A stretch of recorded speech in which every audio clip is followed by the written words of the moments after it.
Sir next PM Rahul Gandhi ಅವ್ರು ಆಗ್ಬೇಕಾ ಮೋದಿ ಅವ್ರು ಆಗ್ಬೇಕಾ sir? Rahul Gandhi ಆಗ್ಬೇಕು ಮೇಡಮ್.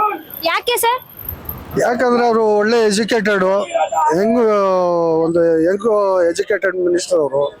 ಅವರಿಗೆ ಇವಾಗ ಇಷ್ಟು ದಿನ ಇವ್ರು ಕೊಟ್ವಲ್ವಾ, ಇವಾಗ ಚೇಂಜ್ ಮಾಡಿ ನೋಡಿದ್ರೆ ಗೊತ್ತಾಗುತ್ತೆ ಏನಾಗುತ್ತೆ ಅಂತ ಹೇಳ್ಬಿಟ್ಟು ನಮ್ಮ ದೇಶ ಅಲ್ವರಾ. ಸರ್ ಅವ್ರಿಗೆ ರಾಜಕೀಯದಲ್ಲಿ ಅನುಭವ ಕಮ್ಮಿ ಅಂತಾರಲ್ವಾ, ಮೋದಿಗೆ ಕಂಪೇರ್ ಮಾಡಿದ್ರೆ ನಿಮ್ ಪ್ರಕಾರ ಏನ್ ಅನ್ಸುತ್ತೆ ಸರ್? ಈಗ ಅವ್ರಿಗೆ ತುಂಬಾ ಅನುಭವ ಆಗಿದೆ.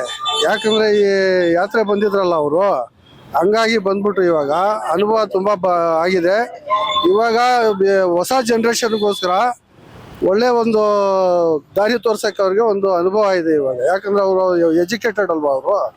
ಸೊ ಈ ಹುಡುಗರಿಗೋಸ್ಕರ ಒಂದು ಒಳ್ಳೆ ಬದುಕು ಬಾಳಕ್ಕೆ ಒಂದು ದಾರಿ ಮಾಡ್ಕೊಡಕ್ಕೆ ಒಳ್ಳೆ ಒಂದು ಚಾನ್ಸ್ ಕೊಡಕ್ಕೆ ಅವಕಾಶ ಇದೆ. ಅದು ಹಂಗಾಗಿ ಅವರಿಗೆ ಕೊಡೋದು ಒಳ್ಳೇದು ಅನ್ಸುತ್ತೆ ನನಗೆ. ಸರ್ ರಾಹುಲ್ ಗಾಂಧಿ ಅವ್ರು ಏನಾದ್ರು PM ಆದ್ರೆ ವಂಶ ರಾಜಕೀಯ ಅಂತಾರಲ್ವಾ ಸರ್, ಅದ್ರ ಬಗ್ಗೆ ನೀವೇನ್ ಹೇಳ್ತೀರಾ? ಅದು ಇದ್ದಿದ್ದೆ, ಅದನ್ನೇನು ಮಾಡೋಕ್ಕಾಗಲ್ಲ ಅಲ್ವರಾ. ಅದು ಎಲ್ಲರಿಗೂ ಗೊತ್ತು, ಈಗಿಂದ ಅಲ್ಲ, ನಾವು ಹುಟ್ಟದಾಗಿಂದ ನೋಡ್ತಾ ಇದ್ದೀವಿ. ಅವ್ರ ವಂಶ ಪೂರ್ತಿ ಆಳಿರೋದೆ. ಅಂದರೆ ಯಾರು ತಪ್ಪು ರಾಜ್ಯ ಆಳಿಲ್ಲ ಅವರು ಅಲ್ವಾ.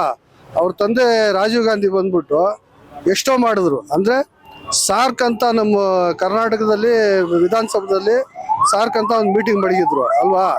ಆವಾಗ ಅವ್ರು ಏನು ಹೇಳಿದ್ರಂದ್ರೆ, ಇಡೀ ಪ್ರಪಂಚನೇ ಒಂದಾಗಿರಬೇಕು, ಎಲ್ಲ ಪ್ರೈಮ್ ಮಿನಿಸ್ಟರ್ಗಳು ಒಂದಾಗಿರಬೇಕು, ಹಂಗಾಗಿದ್ರೆ ನಮ್ಮ ಇಡೀ ಪ್ರಪಂಚನೇ ಚೆನ್ನಾಗಿರೋಕ್ಕೆ ಒಂದು ಚಾನ್ಸ್ ಇದೆ ಅಂತ ಹೇಳ್ಬಿಟ್ಟು ಅವ್ರು ಮಾಡಿದ್ರು.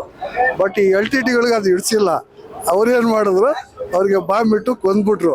ಅವ್ರಿದ್ದಿದ್ರೆ ನಮ್ಮ ದೇಶ ಇಷ್ಟೊಂದು ಹಾಳಾಗಕ್ಕೆ ಚಾನ್ಸೇ ಇದ್ದಿಲ್ಲ. ಅವ್ರು ಬಂದ್ರೆ ಏನ್ ಅಭಿವೃದ್ಧಿ ಆಗ್ಬಹುದು ಸರ್?